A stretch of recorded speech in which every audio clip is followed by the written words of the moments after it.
They didn't ask. They didn't send a letter. They didn't knock on my door. One day I drove out to check on my land like I always do. A quiet stretch near the lake, a bit off the main road. It's not just any land. It was passed down from my grandfather. Fenced, surveyed, documented. But what I saw that morning made me slam the brakes. Concrete trucks, workers, heavy equipment, and rows of foundations being poured. Not one, not two, but dozens. I stood there, stunned. I could see the outlines of homes already taking shape. Streetlights were being installed. Sidewalks too. It looked like a small town was blooming on my land. I walked up to one of the foremen, asked what was going on. He looked confused and then casually said, "Oh, you're the new neighbor?" Neighbor? He pointed behind him at a sign. A shiny blue HOA banner with the words, "Lakeside View, a new gated community." It felt like someone had reached into my chest and yanked my heart out. This wasn't some back corner of my property. This was the middle. They were building straight across my pasture. Trees I'd planted 10 years ago? Bulldozed. My fishing dock? Gone. And worst of all, the dam. The old dam my grandfather built. The one that held the runoff during rainy season, feeding the lower lake. I couldn't breathe. I told the foreman this was my land. He laughed at first, thought I was joking. Then he shrugged and said, "You'll have to talk to the HOA board." The what? I didn't live in a subdivision. I never signed anything. I had nothing to do with any HOA. I got in my truck and drove straight to the county office. I needed answers. The clerk pulled up a few maps. I pointed to the parcel ID, my land, my name. Still there. She raised an eyebrow and clicked deeper into a development file. That's when I saw it. Some planner had stamped an approval on a zoning document.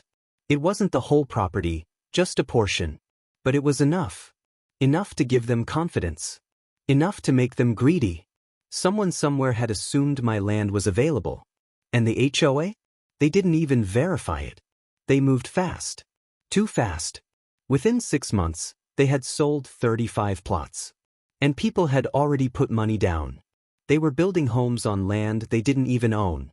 I went home and opened the file cabinet where I keep every deed, every paper, every survey. It was all there. Ironclad. I called a lawyer. He said I had a case. But court cases take time. They're slow. And while I waited, more trucks came. More homes popped up. I could almost hear the paint drying on walls that shouldn't exist. That's when I remembered the dam. The old concrete channel just upstream. It had been dry for years. But it still worked. Still had the flow gates. Still held water when the rainy season came. And I still held the key. I didn't plan anything just yet. But something inside me clicked. If they could bulldoze what was mine, maybe it was time they felt what it's like to lose control. Almost 90% of people who enjoy these stories forget to subscribe. If you like this one, I'd really appreciate it if you'd consider subscribing. It means a lot. I didn't sleep that night. I kept pacing the floors, staring at the old satellite maps and survey markers I'd printed years ago. Every corner, every inch of that land had a story. I knew it like the back of my hand. The northwest corner? That's where I used to camp as a kid with my granddad. The south field? That's where we ran cattle before the drought hit. And right near the middle, the lake. My lake. It wasn't big, but it was deep. Springfield. The dam was built before I was even born. Back when men used to do things themselves without permits or engineers. Just sweat and stone and old school grit. My grandfather and 2 of his brothers built that dam after a flood nearly washed their barn away. And it held ever since. I had maintained it all these years. Cleaned out the debris. Cleared the spillway. Painted the gate lever even though I hadn't used it in years. It was the kind of thing nobody noticed until it mattered. That next morning, I drove back to the construction site. They'd already framed 2 houses. Workers in neon vests were hammering away like nothing was wrong. Like they had every right to be there. I didn't say a word. Just watched. A shiny black SUV pulled up to one of the frames. Out stepped a woman in high heels and sunglasses. Clipboard in hand. Talking to someone, pointing at my lake like it was part of their development. Like it was a feature for their sales pitch. That's when I realized something. They weren't just building homes. They were selling a dream, with my land as the backdrop. My lake was on their brochure. The one I saw flapping against a post near the temporary office trailer. Private lakeside access. They were using my water, my land, my view. I walked closer. A younger guy near the trailer stepped forward. Said, "Sir, this is an active construction site. Are you with the HOA or a buyer?" I looked him dead in the eye and said, "I'm the owner." He blinked. "Of which lot?" "All of them." I turned and walked back to my truck. My heart was pounding, but my mind was clearer than it had been in days. They thought they owned it because they drew boxes on a map. But I held the one thing they didn't understand: control. The next few days I laid low. I made calls, pulled up legal boundaries, talked to the water management district. They confirmed the dam and lake were privately built and privately owned, not under HOA control, not part of any shared reservoir system. That meant one thing: if the water level dropped, or rose, or flooded, it would fall under my responsibility. Not the HOA's. Not the builders. They had no clue. I visited the dam just before sunset one evening. The gate mechanism still turned, though it was stiff. I gave it a few cranks. Not all the way. Just enough to remind myself that I still could. The water didn't move much, but it hummed. That low sound of pressure building. The kind of sound that doesn't need a warning label. I stood there and watched the lake ripple. And I thought to myself, if they built their homes on top of my story, they were about to become part of the next chapter. The first real sign of trouble came in the form of a letter taped to my front gate. No envelope. No stamp. Just a printout with a cheap HOA logo and a few bold words at the top. Unauthorized interference with community property will not be tolerated. Community property? I read it 3 times. They were talking about the dam. My dam. I laughed at first. Not because it was funny, but because of how confident they were. They really believed they owned everything they could see. They told me to cease all unauthorized activity. Claimed the lake and surrounding water sources were now under HOA oversight based on development rights. Whatever that meant. I made a copy of that letter, pinned it to my shed wall, and went on with my day. But I could feel it starting. A few days later, someone drove out to my gate again. I was inside, working on the tractor, when I heard gravel crunch under tires. I stepped out and saw another SUV, this one with a man in a blazer and 2 people holding clipboards. Developers. Or HOA board members. Maybe both. He introduced himself, like I'd care, and handed me another letter. More official looking this time. He started talking fast, using words like easement agreements, shared access, and community benefits. I stopped him mid-sentence and asked, "Did you even check the county records?" He smiled, one of those tight, fake smiles, and said, "There's been some confusion. But the homes are already under contract. If we all work together, I'm sure we can reach an arrangement." An arrangement. They wanted me to just roll over. To let them keep building, let them keep using my lake, my land, my dam, and in return, maybe they'd name a street after me. Maybe they'd offer a token maintenance payment. He even said I could be part of the HOA if I applied. I didn't answer him. I didn't need to. I just walked back inside and closed the door. They didn't get it. They had turned my land into a sales pitch. Took my name off it on paper and in spirit. And now they were trying to play nice because they realized they'd overstepped. I spent that evening walking the edge of the property line. The new homes were close. Too close. I could hear saws buzzing, kids playing in the dust like it was a park. One kid even waved to me and said, "Hey, you moving in too?"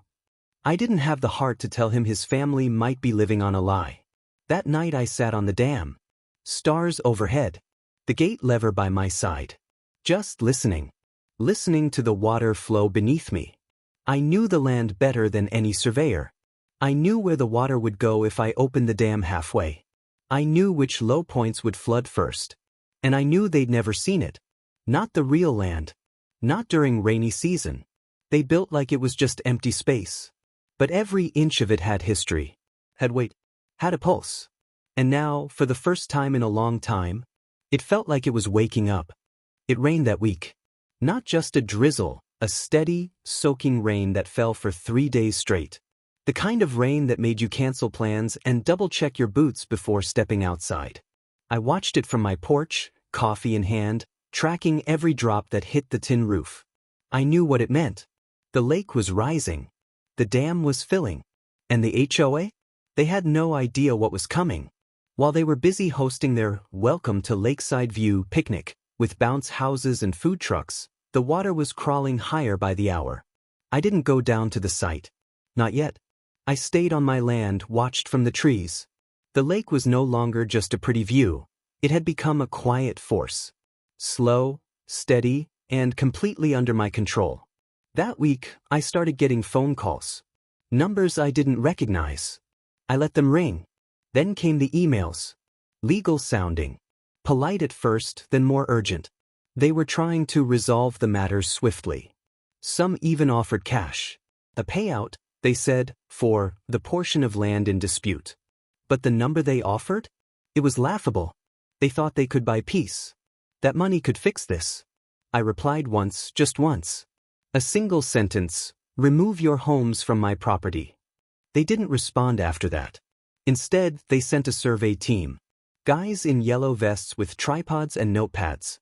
I watched them from the ridge, standing there like they owned the place. They were measuring where they should have asked. One of them walked near the lake's edge and sunk ankle-deep in the soft mud. He cursed loud enough that I heard it echo through the trees. That's when I noticed something. The lake had risen a full foot. The shoreline was creeping up into the grass. The old markers, the faded sticks I'd placed years ago, almost underwater now. And yet, the building continued. More siding. More roofs. One of the finished homes even had furniture delivered. A moving truck parked right over the buried property line. It was surreal. Like watching people settle into a dream house that sat right on top of a ticking clock. I walked the dam that night. Checked the gate. The rain had done most of the work. The pressure behind the wall was rising. You could hear it in the pipes, a low groan, like the land itself was warning someone. They hadn't listened when I told them to stop. They hadn't paused when I showed them proof. And now, the water was preparing to speak. I didn't sleep much after that. Too many thoughts. I thought about the trees that used to line the lake. Gone now, replaced with concrete and driveways. I thought about the old trail my grandfather and I used to walk. Paved over. And I thought about the dam, this quiet wall that had stood for decades, patiently holding back a force no blueprint could stop. They thought they could tame land with contracts. But they forgot something. The land remembers who it belongs to. I woke up early that morning. Earlier than usual. The rain had finally stopped, but the air was thick, heavy, and quiet in a way that didn't feel normal. I stepped out with my boots already on, crossed the porch and looked out toward the lake. Fog hovered over the surface like a blanket. Still, not even a breeze. But I knew what was hiding underneath. I walked the path to the dam, slow and steady, every step kicking up wet leaves and mud. My hand was on the old metal crank before the sun had even cleared the trees. It had been a long time since I really looked at it, not just glanced, but studied it. The wheel was rusted, the bolts stiff. But it wasn't broken. Not even close. I gave it a turn. It groaned. Another turn. Then another. The gate inside the dam shifted. I heard it before I saw it, that deep, hollow echo of water starting to move. Not rushing. Not yet. But flowing. I didn't open it all the way. Just a small gap. Enough to let the pressure release. Enough to give the lake a nudge. Then I walked away. Back at the house, I waited. Not for anything specific. Just waited. Around noon, I drove down the ridge to where the HOA had planted their sales office trailer. They were still working like everything was fine. A woman in heels was standing near the sidewalk, talking to a couple with a stroller. Kids were playing in one of the front yards. They had a sprinkler going. The irony. I sat in my truck, just watching. Nobody noticed me. Not yet. But I noticed everything. The lowest homes? Built right on the softest part of the field. Land that had flooded once when I was a kid. I remembered the year, 1997. Heavy storms, and the lake had pushed out past the old tree line. Back then, the dam had held. But it was never meant for this kind of pressure, not with this much concrete packed into its path. The water had already started creeping. You wouldn't notice unless you knew what to look for. But I saw it. A wet line in the grass behind the third house. A dark patch on the dirt that wasn't there yesterday. Nature doesn't rush. But it never forgets where it's supposed to go. The HOA had built without checking where the lake had once lived. Where the land had soaked and breathed before the maps changed. But I remembered. The rest of the afternoon passed slow. I didn't talk to anyone. Didn't answer calls. Just watched the land. The way it sagged under weight. The way the sky turned from soft gray to something darker. Even with the rain gone, the clouds still hung around. The air stayed thick. And beneath it all, the water moved. Not loud. Not violent. Just sure. I sat on the dam again that evening. Wind started picking up, brushing through the trees like it had a message. I kept my boots planted on the concrete, feeling the soft rumble of water beneath my feet. I didn't need to touch the crank again. Not yet. The gate was open just enough. The lake was no longer still. And the land? It was beginning to take back what was always its own. By morning, the messages had doubled. Missed calls. Voicemails. Emails marked urgent. One of them was from a name I didn't recognize, someone with development oversight in their title. His voice cracked a little in the voicemail. Said they noticed some unusual water activity on the north end of the property and were concerned about public safety. Public safety. Now they cared. I didn't reply. I just sipped my coffee and watched the fog lift off the lake like steam from a boiling pot. The gate I'd cracked open the day before had done its job. The water had risen overnight and crept into the outer fields, just where the low spots always pooled after heavy rain. But this time, there were homes there. I drove out just after noon. Didn't park close. Just enough to see from a distance. A cluster of workers stood near one of the new builds. They had shovels. Sandbags. A pump humming in the background. Their boots were wet up to the ankle. The backyard? Half of it had turned to soup. You could see how confused they were. Like the land had betrayed them. But it wasn't betrayal. It was memory. That soil remembered what it was. Where water was supposed to go. And the HOA? They looked like they were scrambling. A white truck marked Site Manager pulled in fast, braking hard. Two guys jumped out and started shouting orders. I couldn't hear the words, but I didn't need to. The water was no longer subtle. It was coming up from underneath. Tough, slow, but undeniable. And still, no one had knocked on my door. Not once. They kept sending emails. Lawyers. Warnings. But no real conversations. Because in their minds, I was the problem. The obstacle. The old landowner who wouldn't go along with progress. They had no idea the progress they were standing on was built over generations, and that land doesn't care about paperwork. It was strange to watch. These homes with fresh paint, new glass, clean driveways. But all of it resting on mud. I saw a boy walk out onto his back porch with a soccer ball under his arm. He looked down at the water soaking into his yard and just stood there. Quiet. Still. Like he knew something the adults didn't. I stayed until the sun dipped low. The clouds were gathering again, darker this time. You could smell the next wave of rain in the air. And I knew something they still didn't. The dam wasn't even halfway open. If I turned that crank just a little more, it wouldn't be a warning anymore. It would be a lesson. Not just for the HOA, or the developers, or the realtors who promised private lakeside views without asking who owned the lake. But for anyone who ever thought they could pave over someone else's past without consequences. They thought the danger was me. But I wasn't the threat. I was just the man holding the key. The real threat? That was the water. And the water was waking up. The next storm hit hard. Winds howled all night. Sheets of rain slammed the roof like fists.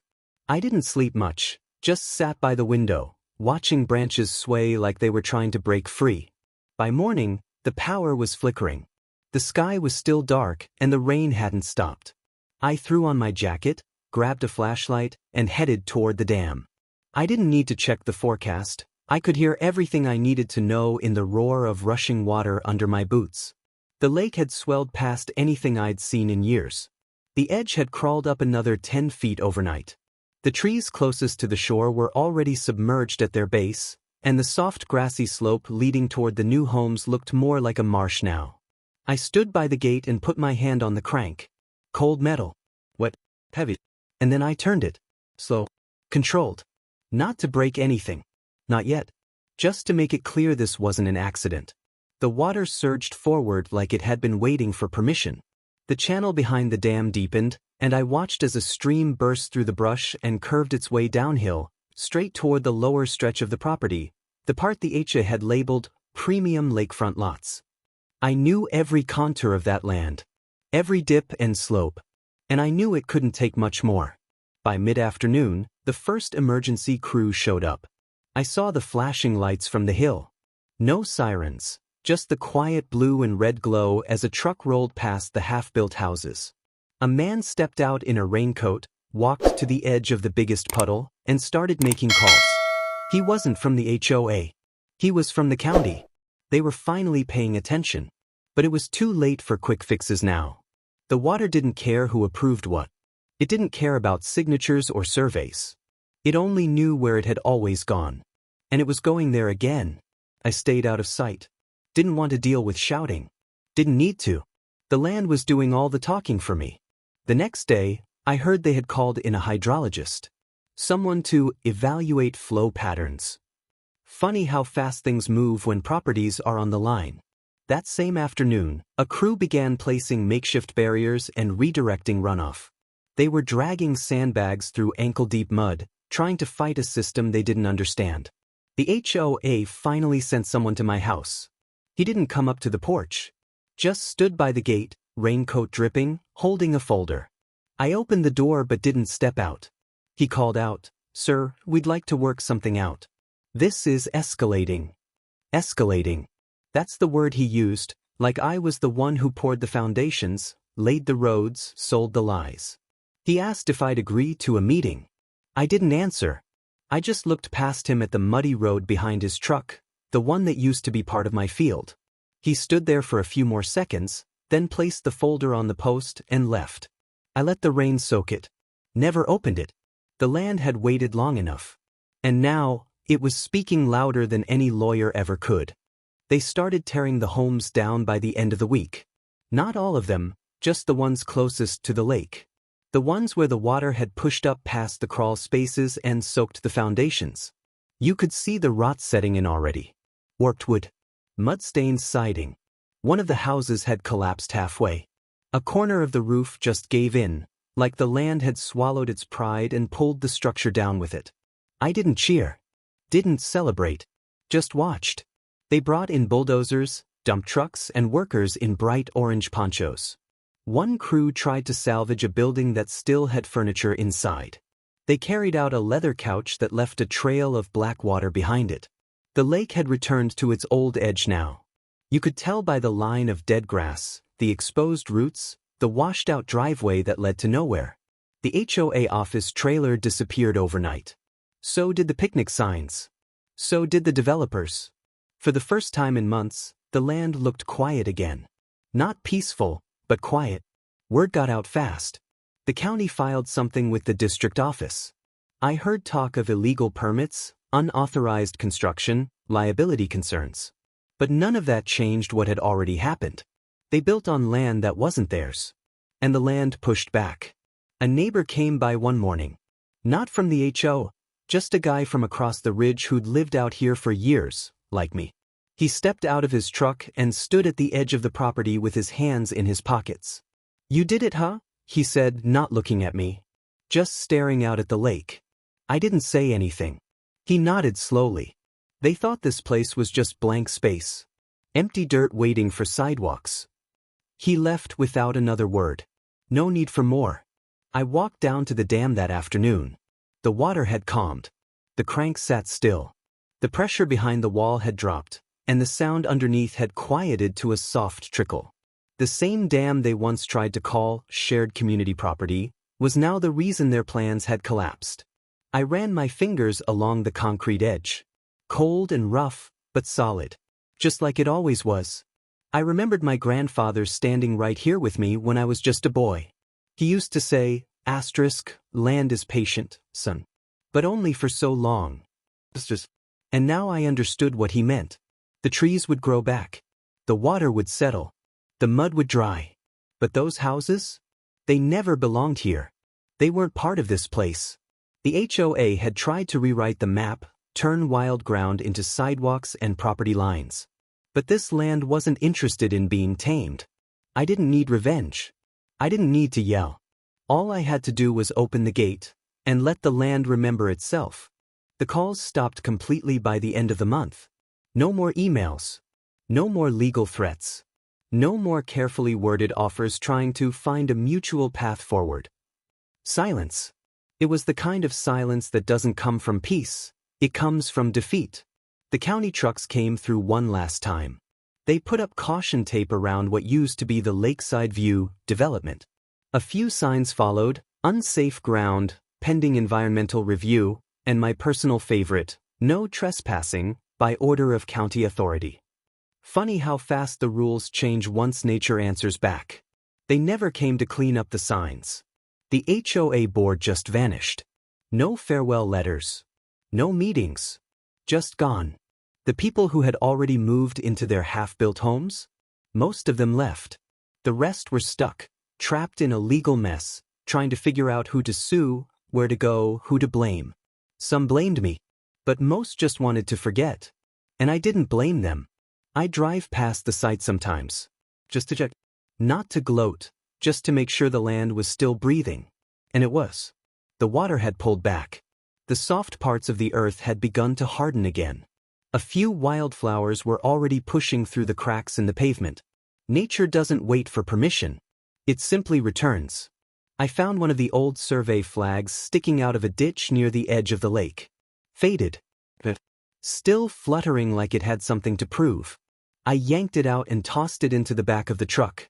One less lie stuck in the dirt. That weekend, I spent most of my time on the dam. Not working. Just sitting. Watching the sky.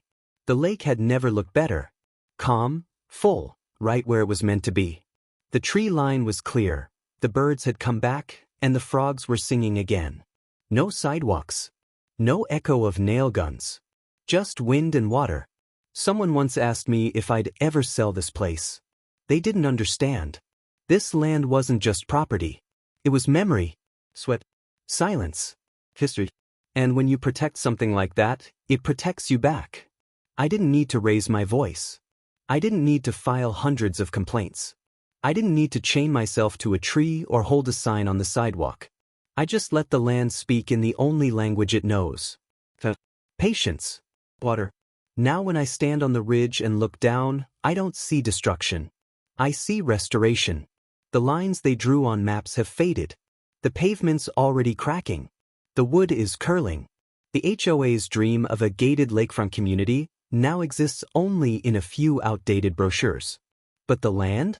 The land never left. It just waited. And in the end, it didn't need to be saved. It just needed to be remembered. I got a letter in the mail 2 weeks later. No return address. Just my name and a stamp crooked in the corner. Inside was a copy of a legal form, dry, cold, and printed in thick legal font. Something about land jurisdiction, water rights, possible mediation. The kind of paper people send when they know they've lost but still want to pretend they're standing tall. I tossed it on the table and didn't touch it for days. Then one evening I sat on the porch, the letter in one hand, a mug of black coffee in the other. The sun was sinking behind the treeline, casting a gold glow across the lake, and for the first time in months, the whole place felt still. No echo of machines. No distant shouting from a worksite. Just the wind. And you know what I realized? They had taken their best shot. They came in with blueprints and sales pitches, with contracts and bulldozers, thinking they could reshape the land with money and promises. But all they did was remind this place who it belonged to. And not because of a deed. Because of something deeper. Because I knew the way the land sank after heavy rain. I knew how long it took for the mud to dry under the willow trees. I knew how fast the water flowed when the dam gates were even slightly open. And they didn't. They never even tried to know. The thing is, they saw the lake as decoration. A feature for marketing. A backdrop for cookouts and Instagram. They didn't see it as something alive. That was their first mistake. The second was thinking I'd roll over. I wasn't angry anymore. Not bitter. Just aware. Aware that people don't respect land until it pushes back. Until it reclaims its shape. I got up from the porch and walked toward the edge of the lake. The water was calm now. Almost too calm, like it had exhaled after holding its breath for months. Ducks floated near the far end. Dragonflies hovered. Everything was in its place. It looked nothing like a development. And it never would again. Off in the distance, a few beams from half-finished homes still poked out of the ground. Like skeletons of something artificial that didn't belong here. Nature had already started taking them back. Vines creeping, rot setting in, roof tiles scattered by the wind. I stopped at the water's edge and crouched down. Ran my hand through the cool, clear current. The same water they once tried to list as shared amenity. Now it flowed like it always had. Quiet, steady, unbothered. The dam was still standing, stronger than ever. I checked it every morning now, not because I had to, but because I wanted to. It was a reminder of what was lost, and what didn't let itself stay buried. They'll move on, the people who tried to claim this land. They'll find some other open field to stamp their name on. Some other lake to advertise. Some other place to misunderstand. But not here. Here, the land remembered. And so did I.